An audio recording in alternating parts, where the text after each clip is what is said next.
Aleluya, aleluya, aleluya, aleluya, aleluya, aleluya, aleluya, aleluya, aleluya. Tú eres Pedro, y sobre esta piedra edificaré mi iglesia, y el poder del infierno no la derrotará. Aleluya, aleluya, aleluya, aleluya, aleluya, aleluya, aleluya, aleluya. Aleluya, aleluya.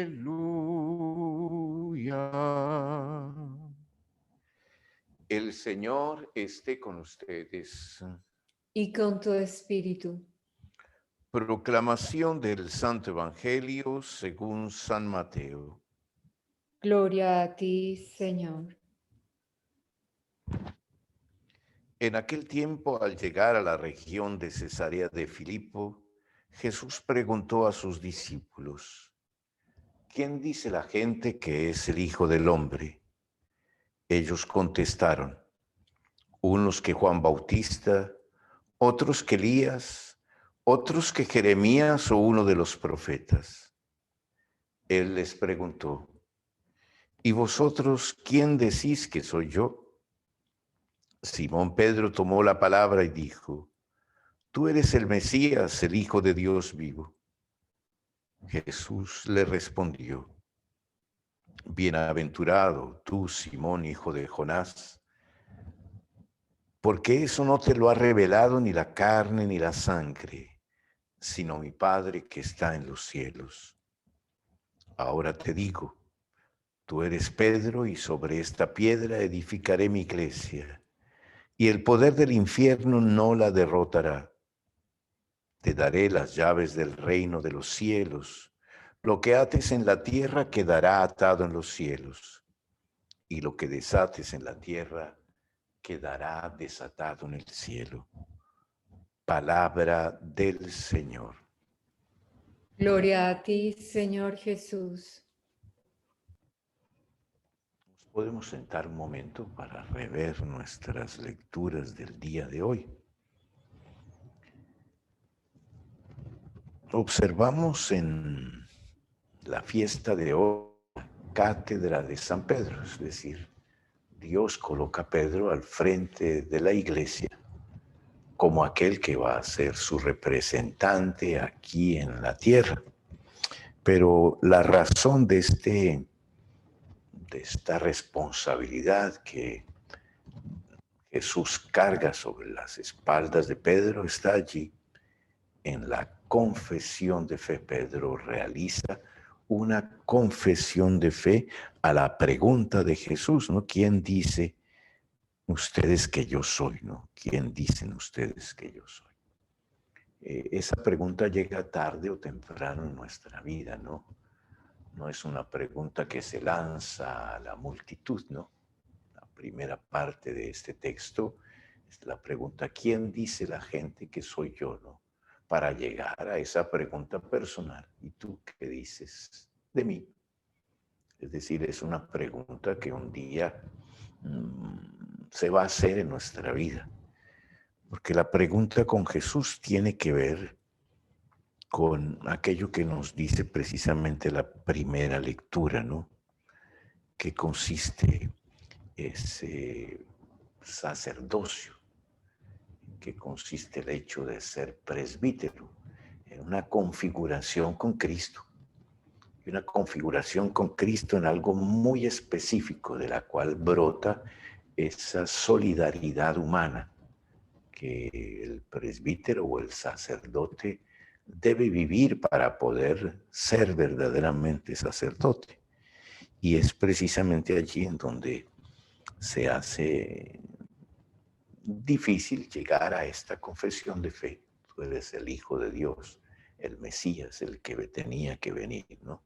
Pero para llegar allá, para concluir a esta realidad de Jesucristo, Hijo de Dios, ¿no? Encarnado en nuestra carne, en solidaridad y en comunión con los hombres y con Dios, tenemos que tener esa experiencia de la pasión de Cristo. Es decir, que la primera cosa que dice Pedro es que es testigo de la pasión de Cristo y partícipe de la gloria que en ella se revela.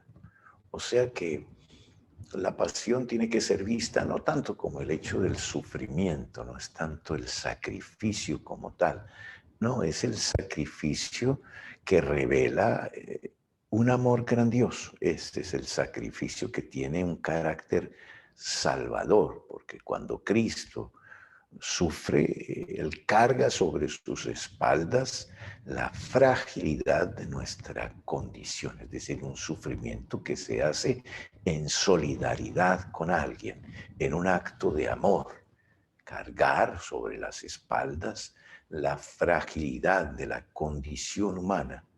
Y es algo que Jesús muestra a lo largo de su caminar. Es decir, Él asume la fragilidad de los enfermos.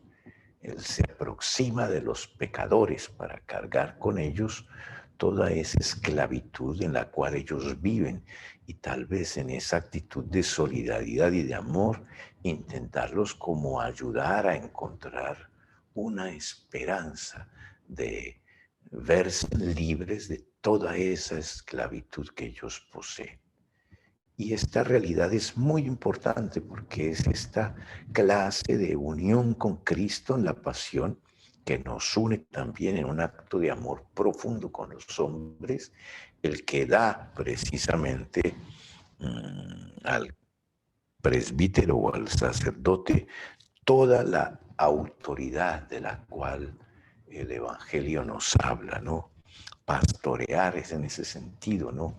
De hacerse sensible al sufrimiento, al dolor, a la falta de libertad, a los que están así como aprisionados por sus propios pecados, ¿no? Tal vez sus encerramientos sobre sí mismos.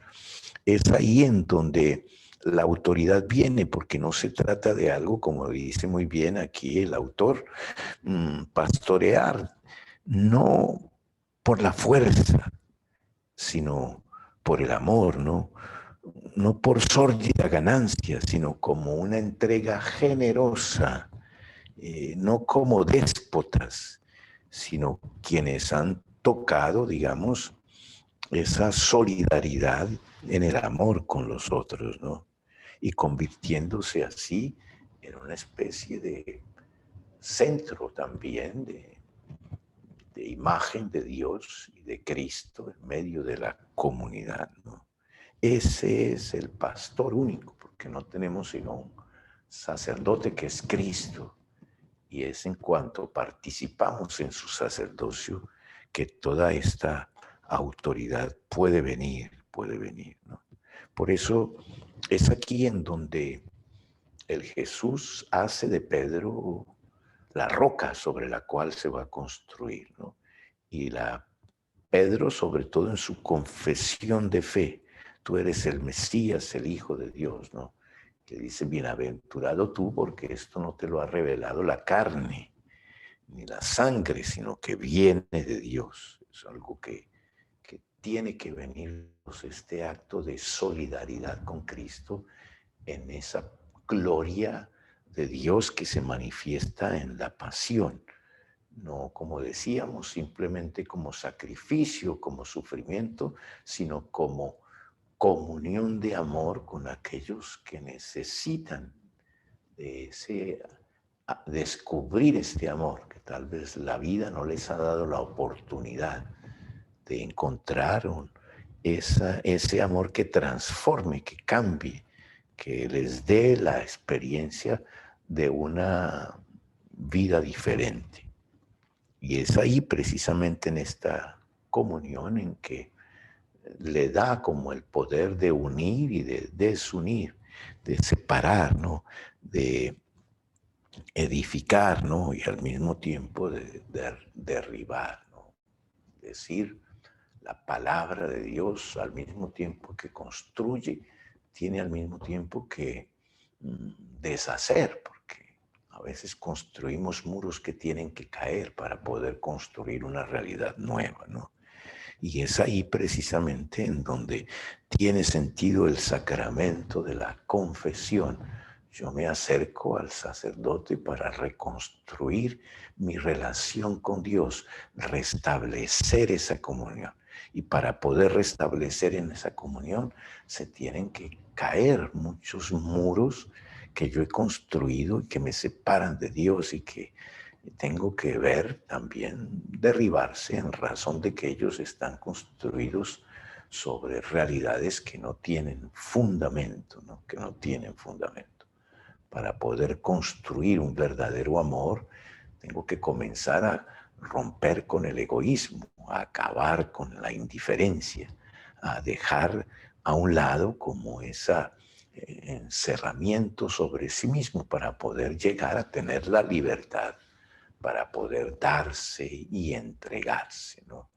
Y poder en la alegría ser testigo de esta solidaridad de amor a la cual la pasión me llama.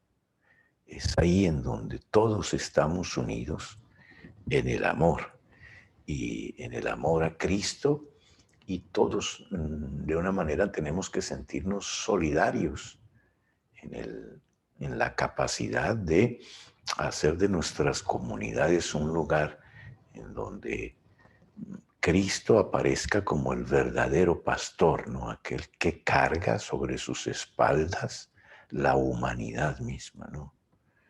Que nosotros tengamos la alegría de conocer este amor y de ser testigos de él para poder llegar a transformarnos en piedras de verdad vivas de esta iglesia, piedras de la construcción de esa casa que Dios quiere realizar con nosotros, una casa en que sea capaz de acomodar y recibir a esa familia humana para vivir en el verdadero amor, ¿no? En ese sustento que hacemos unos con los otros para poder construir algo estable, algo firme, algo que nos lleve a la plenitud verdadera. Ofrezcamos entonces a Dios esta Eucaristía y pidámosle que sobre este testimonio se pueda construir la iglesia como centro de comunión, como centro de perdón, de reconciliación, de fraternidad y de humanidad.